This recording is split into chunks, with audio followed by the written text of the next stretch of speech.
I'm just not sure. Sometimes we're just not sure. These obstacles are so big and sometimes they're scary. Sometimes we just have to jump. Sometimes we just have to take a leap of faith and go out and conquer what we know is right, what we need to be doing. This world has many different obstacles, and everybody's life has many different obstacles, and there's no way to avoid those obstacles. In fact, they're going to present themselves time and time again. But if you avoid those obstacles, you will never overcome those obstacles, and those obstacles will always continue to haunt you.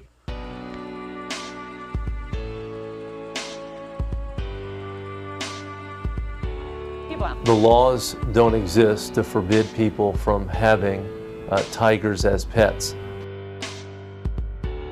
And thanks to lax or non-existent federal and state laws, the trade in tigers and all kinds of exotic animals is booming, all legal. This hidden camera video was made at an auction in Ohio. I'm not really sure what to do. Sometimes we're just not sure. These obstacles are so big, so we refuse to jump. Sometimes we're not sure if we should jump. I have to jump. I only live once, and that once is all I have. Just like this planet, sometimes we just aren't sure. Sometimes intentions just aren't clear. Sometimes we must be scared. Sometimes the shit's just weird.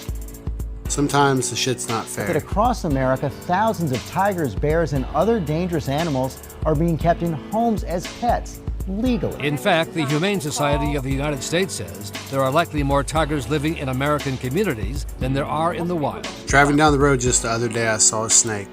Got too excited. It was just a stick. But that made me realize some shit. There are these new cars, they are intelligent. In the future, smart cars might actually help preserve our planet. They could help avoid obstacles like animals in the road. Shoot, if that comes true, does that make me a prophet?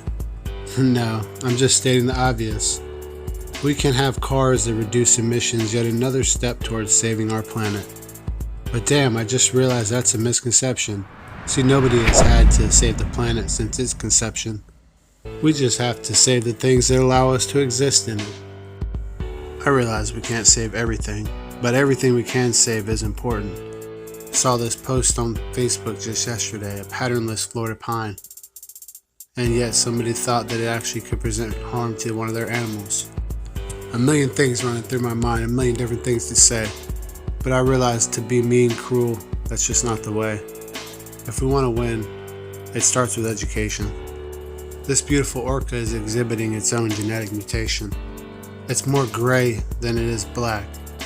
They're calling it the legend. First thoughts, this juvenile wouldn't survive past a year. It's been 2 years and it's thriving and growing in its pod. On any given day, they usually see around 7 or 8 whales.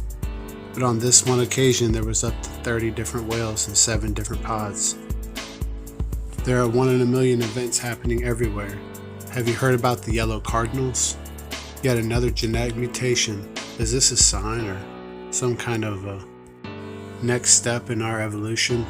Awareness for all the individual species and differences.